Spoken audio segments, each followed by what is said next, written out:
Sandman Stories presents Korean Fairy Tales, Story Number 7, Fancha and the Magpie. 1,000 years ago or more, there was a tribe in the cold and desert land of the Tartars, north of Korea, which grew to be famous in that part of the world.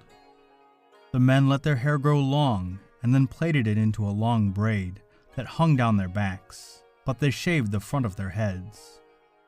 These people were called Manchus. Almost from babyhood, they were trained to ride on horses, and in time, they became such bold horsemen and warriors that they swooped down in thousands like clouds from their mountain land into warmer and richer regions.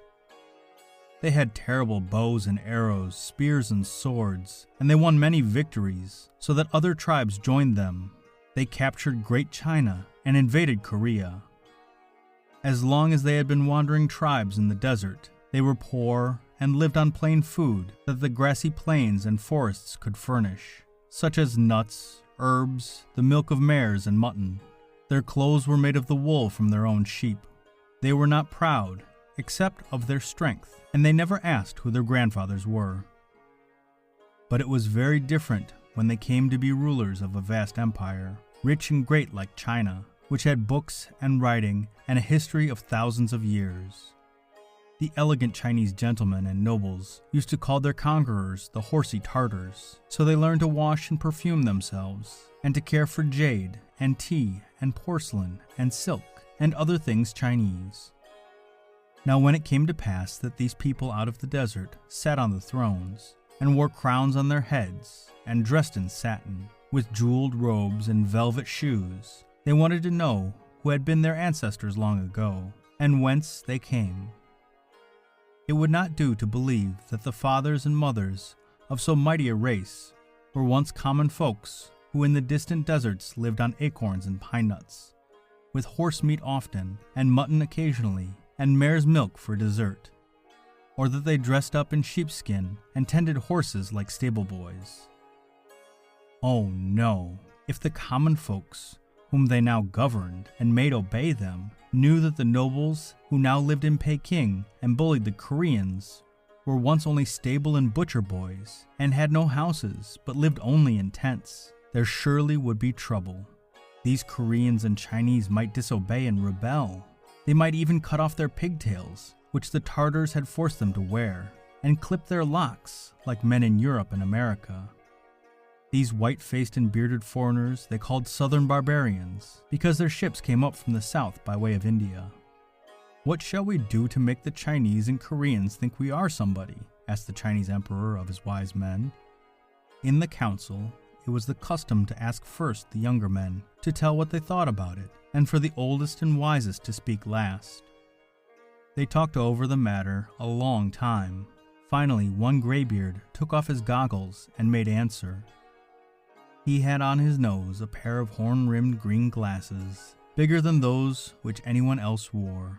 These, it was supposed, enabled him to look farther into the past and the future than his fellows, for, the bigger the goggles, the more learned a man was supposed to be. He looked as wise as a stuffed owl and was very fat. He spoke last, after all the younger counselors had been invited to give their opinions. Behind his back, they called him Green Lamps, because of his goggles and their color. Now in Korea and China, it is not polite to keep your spectacles on your nose when you are looking into the face of the person to whom you are talking. So pulling off his goggles, old Green Lamps got down on his knees. Then he performed the kowtow. That was done by knocking the matting of the floor with his forehead 9 times. Green Lamps nearly broke his stiff bones in doing it, and then he addressed the emperor, whose title was the Son of Heaven, as follows. "Sire, the common people will not respect us, unless we can show that our far-off ancestors were not born like plain folks, but came down from heaven. There's an old woman, nearly 2 cycles, or 117 years old, who tells the children about our distant forebears, who dropped out of the sky. Shall I call her in?" "What is her name?" inquired His Imperial Majesty. "Mrs. Crinkles, they call her, O Son of Heaven," answered Green Lamps. "Summon her before me instantly," said the emperor, and he waved his lotus bud scepter. Now Greenlamps was a foxy old fellow. He wanted to get even higher in the emperor's favor, and had expected this. So, having the old lady ready in another room of the palace, he went out and brought her in. She was all ready to tell her story, which she had interested the children for a long time. It was the same story which her grandmother had told, when around the fire on winter nights, young and old gathered to hear, while the winds howled and the snow covered the land. Once, Mrs. Crinkles was a rosy maid, but now in Peking, she was the oldest living person among the Tartars. The young women called her Mrs. Crinkles because of her face, which was so wrinkled and puckered. Once, while the old lady was telling her story, a mischievous maiden started to count how many wrinkles and puckers the old lady had in her face. But after reaching 74, she stopped, for fear there might be one pucker for every year, and the number 117, for some reason, was thought to be unlucky. In hobbled Mrs. Crinkles. She was already bowed with the weight of years, so that when she bowed still lower, the court chamberlain, remarking that it beat the kowtow itself, excused her from making the 9 prostrations of her old stiff bones. In fact, it was feared that if she got down, she would never get up again, so she was allowed to sit and begin her story. Her speech was not in the polished Chinese tongue, which for ages since Confucius had been refined by poets and scholars and literary ladies and gentlemen, but was in plain Tartar or Manchu, yet the general style of her narrative was very fine. As the old lady told it with animation and fine gestures, all eyes sparkled, and the emperor's visage, they called it the dragon countenance, beamed with delight. This was the narrative. On the other side of the ever-white mountains, which divide Korea from Manchuria, is the land of lakes. One of these, as in a mirror, the glorious blue sky and the forms of the snow-covered majestic mountains are reflected. At night, when the stars come out, the waveless mirror is spangled with jewels. The fame of this crystal clear flood and the lovely tints which the sunrise and sunset daily made upon it reached even to the skies.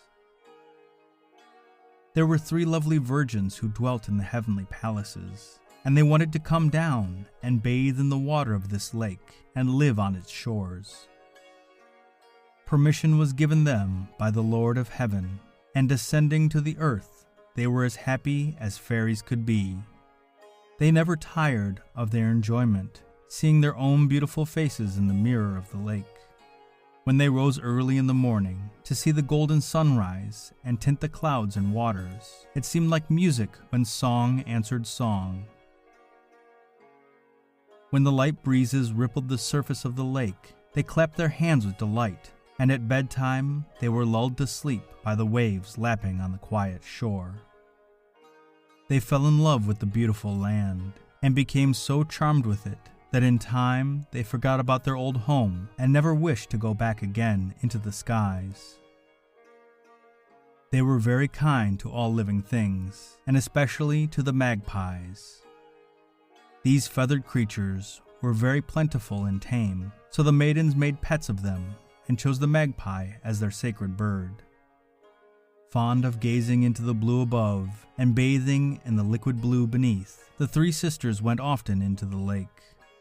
Leaving their robes on the pebbly beach, the youngest one always stepped last into the crystal waters. One day, they noticed a magpie flying far above them in the air, which seemed to motion as if it had a message to deliver. On coming near, they saw that it bore in its bill a blood-red fruit. Descending near where their clothes lay on the beach, it poised for a moment and then dropped the red fruit on the garment of the youngest of the sisters. Rushing out of the water, they sat down to talk over the wonderful incident. Then they agreed that this gift of the bird, which was sacred in their eyes, was a happy omen and meant that something good was to follow, though the magpie, after circling around their heads, flew away. They divided the fruit, which had a most delicious taste, enjoying it as also a message from heaven. From this divine token brought by the Magpie, the sacred bird, the youngest of the virgins conceived and bore a son. They named the baby boy Golden Family Stem, for they felt sure that he would grow up and become the founder of a dynasty of kings, who should take the name of Great Bright from the shining water near which he was born. The young mother brought up her boy to believe he was not like ordinary mortals, but was heaven-born, and therefore should be noble in all his actions. When he grew up, he was to be the Prince of Peace, healing the quarrels of men, which should bring happiness and prosperity to them and to all the world. So, in the shadow of the great mountains, which were so high that they seemed to touch the sky, and were as the shadows of the eternal world itself, he grew up. Nothing did he love more than to watch the play of light and the shade on these mountainsides, and in the valleys, as well as in the reflections on the fair face of the lake. These were to him as the smile of the great guardian spirit. But by and by his dear mother's breath ceased, and she entered into the icy caves of the dead, and he found himself an orphan, with no one near him, for long since the other two virgins had gone away, he knew not where. Left alone instead of staying among the mountains, the boy resolved to take the name of Fancha, or heaven-born, and to go out into the world and lead men. He at once set about to build a boat, and in this, when finished, he floated down the outlet of the lake into the river. It happened that he landed at a place where 3 tribes or clans were at war, each one with the other. They were rude enough fellows, accustomed to brawls, and they cared nothing about the other common fellows who were like themselves and no better. But when they saw this noble youth alone and unarmed step fearlessly over the gunwale of the boat and advance to meet them in a friendly way, they were mightily impressed at his noble appearance and his courage in coming among them. When he told them the story of his birth and that his mother had called him her heaven-born son, they one and all shouted, "Our chief!" and put him on the signs and tokens of lordship over them. At once the heaven-born youth became a great leader. At the head of his brave warriors, he was always victorious, but he never provoked war. Other tribes flocked to his standard, and in time he built a city, and for his wife and queen married a princess of the principal tribe, the daughter of a great chief, and several sons were born in his home. But wars continued, for the custom of fighting was too old to be given up at once. In one of the battles, he and all his sons except one, who was named Fancha, were killed. This one was chased by the enemy for a long distance over the open plains, for they hoped to capture him and make him their prisoner before he could get into the forest and hide. But when Fancha reached a dense dark wood, a deliverer came to him in the form of the sacred bird, the Magpie. This creature settled on his head, and Fancha at once took it to be the token of safety and to have been sent from heaven. When his pursuers rushed into the forest and began their glances among the trees, looking around for the lad's hiding place, he stood as still as a post. They, seeing the bird, supposed the figure was a piece of dried wood or the splinter of a tree struck by lightning, and rushed on and past him. By and by they gave up the hunt, by which time Fancha had escaped to the place of safety.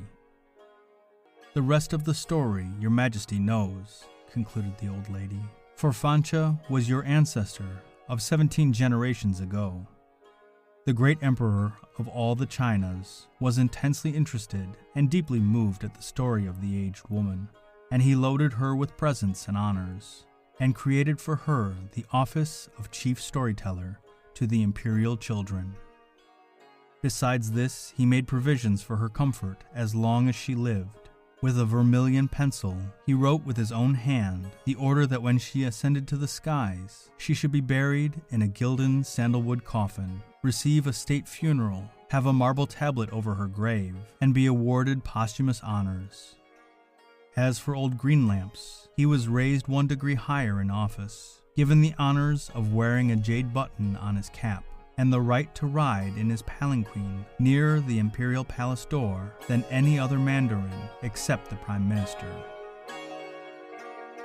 The end.